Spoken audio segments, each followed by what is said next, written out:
अस्सलामुअलैकुम, आप देख रहे हैं होराइजन न्यूज़ एचडी। खबर शामिल करते हैं साहिवाल से। डीपीओ साहिवाल सादिक बलोच की ज़ेरे क़यादत साहिवाल पुलिस का फ्लैग मार्च।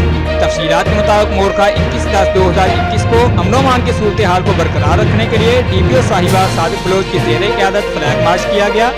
फ्लैग मार्च का आगाज़ पुलिस लाइन साहिवाल से किया गया, जो कि साहिवाल शहर के मुख्तलिफ मकामात और चौराहों से होता हुआ वापस डिस्ट्रिक्ट पुलिस लाइन में इख्तिताम पजीर हुआ। फ्लैग मार्च का मकसद शहरियों को ये बावर कराना है कि साहिवाल पुलिस अमन-ओ-अमान के क़याम और जराइम के खात्मा के लिए हमा वक्त तैयार और एक्टिव है। Report Aamir Suhail, city reporter Sahiwal, Horizon News HD.